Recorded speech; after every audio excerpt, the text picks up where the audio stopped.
के लिए जा रहे हैं। इसलिए ईडी की इतनी हिम्मत कि आप मुझे पूछताछ के लिए बुला रहे। वाह अरविंद केजरीवाल जी।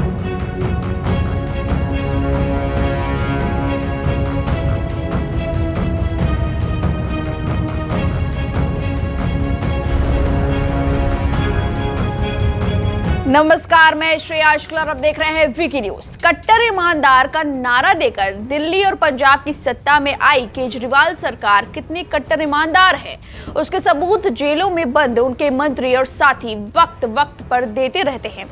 केजरीवाल के जितने मंत्री जेल गए हैं और जिस तेजी से जेल गए हैं, उस तेजी ने तो देश की पुरानी पार्टियों के भ्रष्टाचार के रिकॉर्ड को भी तोड़ दिया है। लेकिन अभी ये सिलसिला थमा नहीं है।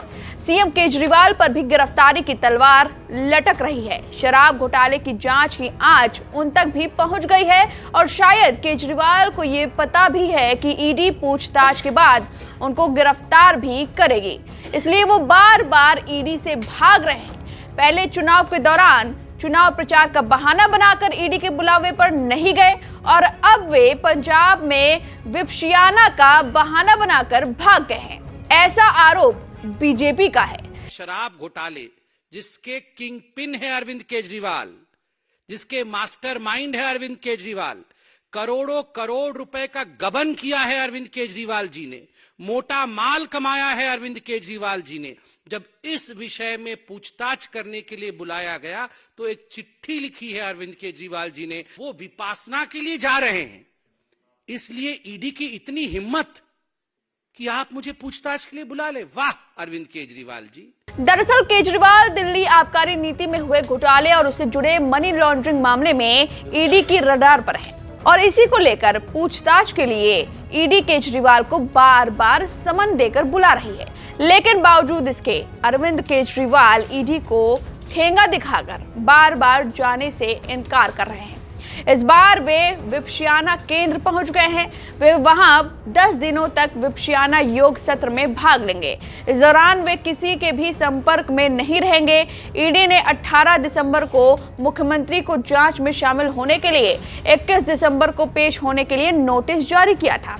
इंडी गठबंधन की बैठक के लिए अपनी पूर्व निर्धारित यात्रा 19 दिसंबर के बजाय 20 को विपशियाना केंद्र के लिए रवाना होने वाले सीएम केजरीवाल ने ईडी की नोटिस को तरजीह नहीं दी और एक दिन पहले ही वे दिल्ली से 10 दिनों की विपशियाना यात्रा के लिए चार्टर्ड प्लेन से रवाना हो गए। बताया जा रहा है कि 10 दिनों तक वे अज्ञातवास पे रहेंगे, लेकिन एबीपी न्यूज की रिपोर्ट के मुताबिक इस बात के पक्के सबूत हैं कि सीएम केजरीवाल पंजाब के होशियारपुर से 12 किलोमीटर दूर आनंदगढ़ गांव के विपशियाना मेडिटेशन सेंटर में साधना करने पहुंचे हैं।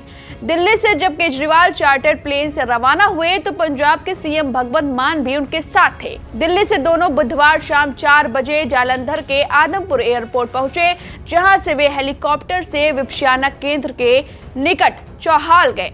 बताया जा रहा है कि पंजाब के सीएम भगवंत मान ने भी रात में ही वहीं विश्राम किया, जबकि सीएम विपशियाना केंद्र चले गए। पहाड़ों की गोद में बसे इस विपशियाना केंद्र के आसपास पंजाब सरकार ने केजरीवाल की सुरक्षा के लिए 500 से भी ज्यादा पुलिस वालों की तैनाती की है। एसपी और डीएमसी स्तर के अधिकारी सुरक्षा व्यवस्था पर नजर बनाए हुए हैं। जगह जगह बैरिकेडिंग की गई है और गांव वालों को पहचान पत्र देकर आने जाने की अनुमति दी जा रही है। ये वही केजरीवाल साहब हैं जिन्होंने राजनीति में आने से पहले कहा था कि वे आम आदमी की तरह रहेंगे, कभी बंगला नहीं लेंगे, गाड़ी नहीं लेंगे और ना ही सुरक्षा लेंगे। लेकिन केजरीवाल साहब ऐसे बदले कि गिरगिट भी उनकी इस अदा के आगे फेल है। अब इस साहब ने शानदार बंगला भी बनवा लिया है, गाड़ी के बजाय चार्टर प्लेन से चलते हैं और सुरक्षा की क्या ही बात कहे, वो दुनिया देख रही है। लेकिन सवाल यह है कि विपशियाना में बैठे शख्स के लिए सुरक्षा की क्या जरूरत? कहीं केजरीवाल को डर तो नहीं सता रहा कि ईडी वाले वहीं से उन्हें उठा ले, इसलिए पंजाब में जाकर वहां की पुलिस की सुरक्षा में छिप रहे हैं? ये सवाल लोग उठा रहे हैं। विपक्ष उठा रहा है। दरअसल केजरीवाल अगर सच्चे हैं तो ईडी से भाग क्यों रहे हैं, ये बड़ा सवाल है। ईडी ने सोमवार को केजरीवाल को पूछताछ के लिए दूसरी बार समन जारी किया। इससे पहले 2 नवंबर को ईडी ने सीएम को तलब किया था, लेकिन तब भी वे पेश नहीं हुए थे और इस सब के बीच में बार बार ईडी को ठेंगा दिखाते रहे, बहाना बनाते रहे, कहे कि दूसरे राज्यों में चुनाव प्रचार कर रहे हैं। इसका हवाला देकर ईडी के सामने पेश होने में असमर्थता जताई थी। वहीं इस बार वे विपश्यना केंद्र में जाने के तय कार्यक्रम को ज्यादा तरजीह देते हुए नजर आए। हालांकि सच सामने आ ही जाएगा समय आने पर। फिलहाल इस खबर पर आपकी जो भी राय है हमें कमेंट करके जरूर बताएं। वीके न्यूज, राष्ट्र के नाम।